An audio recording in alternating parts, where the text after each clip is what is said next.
Добар ден и добре дојдовте во најновото издание на Нулен Плюс на телевизија Телма. Детето престанало да зборува, не реагира на своето име, има празен поглед. За аутизмот денеска ќе зборуваме со примариус доктор Мери Бошковска, психијатар за деца од Ремедика. Добре ни дојдовте. Добре ве најдов. На самиот почеток можеме ли да појасниме што е тоа точно аутизам? Па аутизмот или аутистичниот спектар на нарушување представува едно неуроразвојно пореметување кое што се јавува во првите 3 години од животот на детето.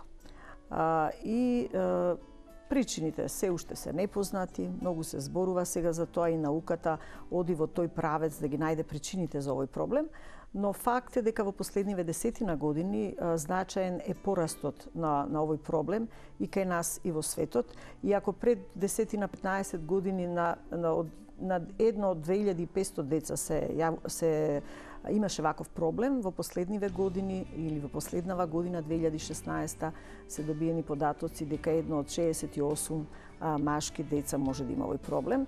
Да нагласам дека кај машките деца тоа е почест и тоа 4:1 или 5:1 по некои статистики во однос на девојчињата. Тука науката нема одговор зошто е тоа така? Па знаете, одговорот тука што е, значи и воопшто и другите сите психолошки растројства или проблеми од хиперактивност, тикови се многу почести кај момчињата отколку кај девојчињата во раната детска возраст. Тука зборувам од првата негде до 10-та година, а потоа во пубертетот проблемите и кај девојчињата превагнуваат и тука некаде се изодначуваат. Значи, погрешно да не бидам разбрана, ги има и кај едните и кај другите, но кај момчињата се почести. Зошто е тоа така?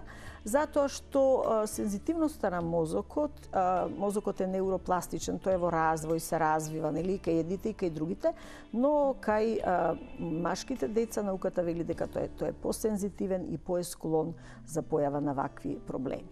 Кога најрано може да се забележат знаците за аутизам кај децата? Според некои најнови податоци, веќе на 6 месеци може да се забележи одстапување од нормалниот развој. Значи, тука зборуваме, како што рековте вие, за знаци. Значи, тие рани знаци, ако претаруваме, условно кажано, може да се јават и околу 3-тиот месец или 6-тиот месец. Но, препознавањето најчесто од страна на родителите се забележува некаде од 12-тиот до 16-тиот и 18-тиот месец. А она што треба да биде, што може да загрижува, но велам, не секогаш да испадне дека е тоа аутизам, е во првите 3-4 месеци, кога мајката предизвикува стимулација, го гали, мази, му гуга на бебето, му се смее и тогаш бебето одговара со една социјална насмевка, со една насмевка. Значи, таа насмевка има една социјална димензија. Детето одговара на реакциите на мајката. Кај овие деца може да отсуствува таа насмевка или додека мајката го гали бебето, му гуга и го стимулира со поглед во очи, погледот на бебето бега периферно по останатиот дел на предметите или собата. Значи, не ја прати мајката. И сега тука да нагласиме дека тоа често се случува. Може тоа случајно понекогаш, нели, така да побегне погледот, но ова често. Значи, бебето е отсетно. Понатаму, негде во 8-миот месец, знаеме дека детето што има уреден емоционален, односно психолошки развој, ги препознава мајката и домашните, таткото, нели, братчето, бабата, дедото, што се потесниот член на семејството, кој што секојдневно се со него, бебето ги препознава од комшиите, пријателите, роднините. И знаете, тоа е она типична реакција кога некој непознат, односно сака да го земе бебето в раце, значи непознат во смисло што бебето не го негува, бебето ја трга главата или пак плаче и реагира на таквиот еден контакт. Кај овие деца што имаат проблеми со аутизмот, имаат пореметување на атачментот, односно на тоа рано психолошко приврзување. Тие не подаваат рачиња, кога им плескате и ги викате, не реагираат, значи го немаат тој ран приврзувачки однос. Значи, ова може да биде сомнение. Во ова може да се посомневаме дека нешто со бебето не е во вред. Но сигурните или потипичните знаци се јавуваат некаде, како што споменав, после првата година до година и пол, до 18 месеци. Сега во тој период, помеѓу првата година, односно 12-тиот месец и 18-тиот, што е клучно? Дали гестикулацијата, односно покажувањето со прст, доколку отсуствува, е исто така знак? Или па говорат, доколку нема говор? Да, и едното и другото. Значи, она што вака во литературата може да се сретне, велат, кога да се запалат црвените знаменца или кога да родителите реагираат и побараат помош или совет. Значи, ако детето, како што рековте, тоа може да брбори, меѓутоа, ако веќе околу 12 до 18 месец почнува она преговорна вокализација, се вели баба, мама, па околу година и пол веќе кажува мама, кој ќе погледне у мама, тоа се веќе зборови со значење. Значи, детето нема брборење, нема вокализација. Подоцна, после втората година, ако се јави, значи таа вокализација нема некое комуникацијско значење, туку е сама по себе. Значи, ако детето, како што рековте, не покажува, децата нели уште немаат развиен говор да кажат она што сакаат, било да е тоа вода, шишето што ќе го земат, количката, мечето, они покажуваат со прст. Тоа е невербална комуникација, детето го усмерува погледот и со прстот покажува тоа што сакаат мама и тато да му го дадат. Кај овие деца, значи нема посочување, нема покажување, значи отсуствува и вербална и невербална комуникација. Тие најчесто подоцна, како растат, тие ја фаќаат раката на мама и на тато и таа им служи како алатка да добијат она што сакаат. Со други зборови, еден од знаците кога детето го води родителот Да. До посекуваното место, до посекуваниот предмет, тоа може да се прочита на таков начин? Може така да се прочита, но да не ги збуниме родителите, оти некои деца и се упорни кога нешто не сакаат, па ја фаќаат раката, па ги носат тамо. Но овие деца често, скоро секогаш тоа го прават, секогаш. Они не покажуваат. Знаете, на 12-13 месеци детето кога оди на гост или кога си оди од кебаба или кога заминува и со рачето прави папа, чао, нели како викаме, ајде дај полјупче на баба, поздрави го дедо. Значи, овие деца не гестикулираат, значи не користат гест. Исто е тоа еден вид невербална комуникација. Значи и тоа исто така може да биде показател за проблем. Или имаат проблем во односот со другите. Што тоа значи? Ако има уште две деца на иста возраст или знаете помалите деца или бебиња кога имаат година дена, они кога ќе видат поголеми деца, они целите се радуваат три пат. Они уште не знаат да играат, меѓутоа покажуваат социјален интерес за други лица. И за возрастни и за деца се радуваат. Кај овие деца што имаат суспектен да биде проблем за аутистичен спектар, значи не реагираат на однос на други лица, не имитираат, ќе ми ја дадете играчката па ќе ја пуштите, па повторно ја чека да ја земе. Овие нивниот поглед е отсетен и не играат под наводници на таков начин. Значи тоа се едни од со само стимулирачкото однесување, односно вртење во круг, па потоа вртење, значи несекојдневен начин играње со играчките, вртење цело време на тркалцата на автомобилчето, или поредување на играчките во еден ред. Да. Дали е исто така тоа често присутно кај децата со аутизам? Да. Тоа е често присутно и тоа е еден суспектен, многу сериозен знак дека се работи за ваков проблем.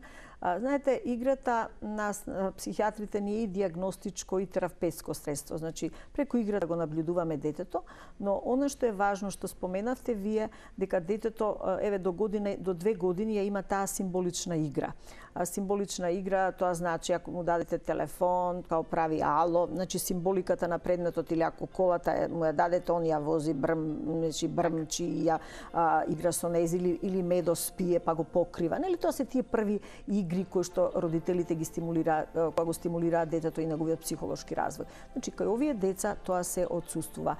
Тие се фиксираат, се фокусираат на некои периферни детали од играчката и самата игра, под наводници игра, нема функција. Он ако го врти тркалото од играчката или ако ги реди во еден ред, тоа представува едно стереотипно и репетитивно однесување. Односно, тоа значи едно повторувачко и едно те исто. Значи, тоа во психолошкиот развој нема цел, нема сврсисходност и не влијае во развој. Значи, тоа е еден од тие загрижувачки знаци ако детето на тој начин игра или на тој начин стереотипно реди се да биде под конец. Дали се тоа боичките, дали се тоа предметите, значи тука нема игра, нема.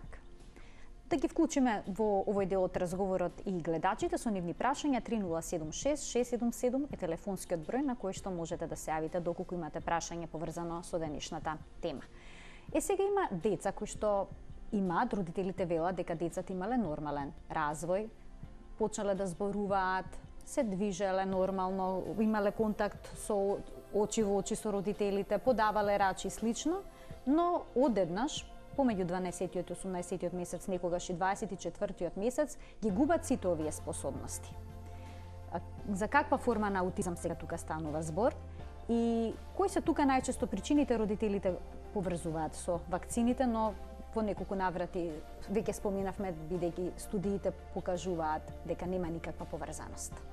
Значи, овие проблеми родителите ги приметуваат и ги поврзуваат. Значи, аутизмот, детето може да има еден нормален развој до првата година и тоа и одеднаш во втората година, како што споменавте, ги губи сите овие функции. Знаат родителите да кажат дека детето користело 4-5 збора, дека се обраќало, дека барало и дека не приметувале никаква разлика. Значи тука зборуваме, тука се работи за еден секундарен аутизам, значи по еден нормален психолошки развој одеднаш детето има еден регрес, едно назадување, односно губење на стекнатите нормални психолошки функции. Детето се исклучува. Да. Одеднаш тоа стана друго дете, се промени и така натаму.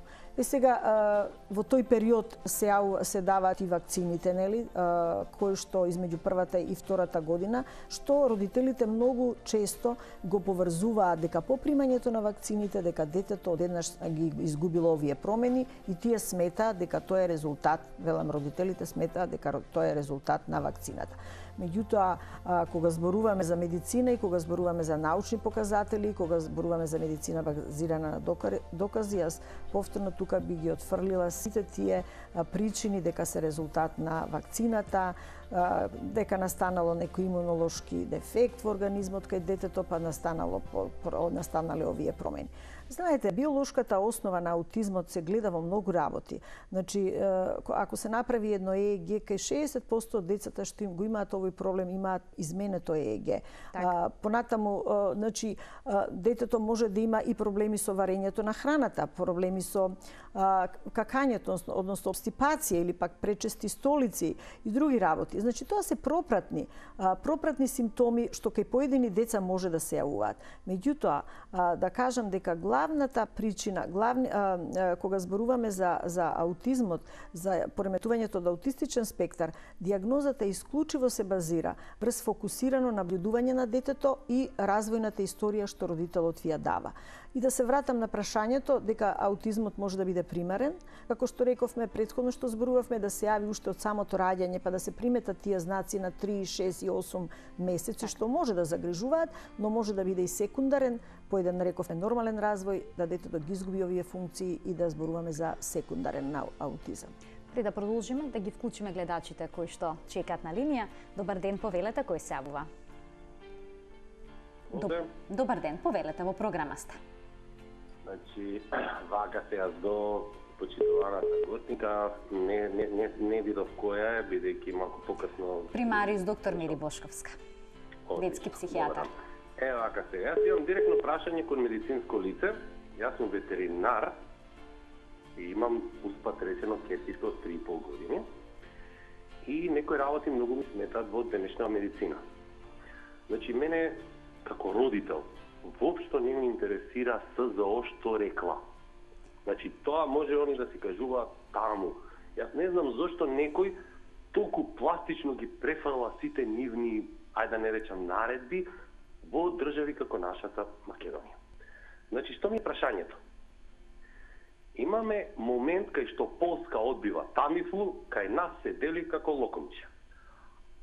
Зашто родителите немаат право, значи, внимавајте, не смеат да дадат антибиотик без да даде матичниот, ама немаат право да се побунат заради одредена вакцина. Одредени вакцини во Македонија се примаат исклучително рано. Во Јапонија, не сме вајда попаметни од нив, во Јапонија истите вакцини се примаат далеку покасно. Добро, јасно ми е што е прашањето, значи поврзано е со вакцинацијата. Ви благодарам што се јавивте. Има многу родители кои што размислуваат на ваков начин. Навистина се исплашени од сето ова што се случува, но како што споменавте, навистина нема научни докази, студиите велат дека нема никаква поврзаност помеѓу вакцините и аутизмот. Доаѓаат ли често пати ке вас родители кои што вака размислуваат? И сега како се поставувате во вакви случаи? Како размислувате? Јас тоа го нагласувам дека јас прво сум лекар, а потоа сум и детски психијатар. И лично сметам дека сите знаеме, ако децата не се вакцинираат, кон што ќе дојде. Не е тоа некое мое субјективно гледање и пристрасно, меѓутоа на сите симпозиуми и конгреси во светот, и европски, и светски не сум била, но европските се трудиме се да следиме во Македонија. Значи, дали е тоа СЗО, меѓутоа постои медицина базирана на докази. Се друго за нас лекарите е шпекулација. Нека се докаже дека од толку деца, еве јас тоа го кажувам подкрепено, со промени на ЕЕГ, со деца што имаат примарен аутизам од почеток, значи не е секогаш секундарен. Има се една најнова студија која што го потврдува аутизмот кај деца веќе на 6 месеци. Направена е некоја студија во која што се вклучени деца кои што имаат братчиња или братчи или сестриче со аутизам и веќе кај нив може кај 80% децата може да се утврди дека ќе се појави аутизам до втората година со помош на магнетна резонанца. Имаме тоа е наука и тоа дури биомаркери најрано сега се презентираат на 6-тиот месец како деца што не пратат со поглед, како дури знаете до каде се оди во науката, до плачот на бебето во првите месеци да се види и тој контакт со поглед, ако детето го нема, за што се работи. Така да вакцината во првите 3 месеци нели не се и не ја примаат бесеже што примаат мислам во тој период. Така да тоа е. Имаме уште еден гледач на линија, да го вклучиме. Добар ден, повелете. Добар ден. Повелете, кој е вашето прашање? Да, ве слушаме во програма, сте повелете. Поздрав до докторката. Имам едно внуче, 3 години, се уште не зборува, а на година и 2 месеци зборуваше мамо, тато, и наеднаш престана детето. Дали од вакцините, дали се уште не може да зборува. Така. Ја прашувам докторката и друго прашање, дали за ваквите деца постојат лекарства или терапија како ја треба да му се даде. Така. Благодарам што се јавивте. Значи, сепак некако периодот со вакцината, дали се поклопува измеѓу првата и втората година. Дали тоа непосредно по земање на вакцината или после неколку месеци, периодот е значи измеѓу првата и втората година. Тогаш се манифестни првите знаци на аутизам. Како што реков, и треба тој да се може да се дијагностицира со сигурност некаде околу втората година и секаде во светот се оди кон тоа за рана дијагностика. Да одговорам на прашањето на гледачката, значи детето може да прозбори, па да престане да збори. Но не секогаш тоа значи дека има аутизам. Детето треба да се наблюдува, детето треба да се види. Понекогаш, знаете, родителите кога се многу загрижени и ако детето не го користи говорот, а денес сите читаме интернет, гледаме, ова сега денес што зборуваме да ја јакнеме свеста, не да ги плашиме родителите, но да ја јакнеме свеста како родителите на време некои работи да препознаат. Можеби конкретно кај ова дете, кога родителот постојано инсистира и сака да кажи, одговори, а детето уште не може, јас често во праксата тоа го гледам и почнува детето да игнорира, а не мора да значи дека има аутизам. Но добро е детето да се направи една контрола, да се види како детето игра, да се разговара со родителот, да се видат сите други емоционални реакции, не е само говорот. Говорот е еден од сегментите, но детето едноставно може да има забавен развојот на говорот, да нема, значи тоа е тука преклопување, ние велиме да разграничиме дали е само проблем говорот или се проблеми овие останати социјалната интеракција и комуникација на детето со околината. Доктор Бошковски, сосема на крај во однос на дијагностиката се прави развојна проценка, што таа опфаќа, ако може во неколку реченици. Развојната проценка значи опфаќа детално земање анамнеза од страна на родителите, значи од кога е родено детето до сега. Понатаму се обсервира детето час во неколку наврати како детето игра, како има внимание, дали има заедничко внимание, знаете играчката, родителот, тоа се вика сплотено внимание, каква му е играта, дали има символична игра. Кога зборуваме кај дете до 2 години или до 3-та година. Понатаму каква му интеракција со мајката, колку често доаѓа до нејзе, дали посочува, дали покажува кога му го усмерувате вниманието, го гледате дали се врти во круг, дали ги има тие стереотипни, репетитивни, тие маниризми за кои што зборувавме. Значи се со цел раното откривање или раното препознавање, потоа следи советување со родителите и упатување на детата во ран третман од страна на дефектолог и логопед. Да кажам дека и во теоријата и и во праксата тоа го гледаме. Колку порано се започне, значи толку подобро може да има детето подобра прогноза, да се подобри неговото социјално функционирање, да се учи детето на вештини, да се припрема да се вклучи во градинка и да се потоа вклучи во училиште. Така, значи раната дијагностика е многу важна, како и ранниот третман. Ви благодарам што бевте дел од 0N+ и што на вистина убав начин ги објаснивте сите развојни карактеристики, односно сите проблеми и одстапки поврзани со појавата на аутизмот кај малите деца. Благодарам на поканата. Тука го закружуваме денешното издание на 0N+. Гледајте не секој работен ден од 12 до 12:30 секако на телевизија Телма. Пријатно.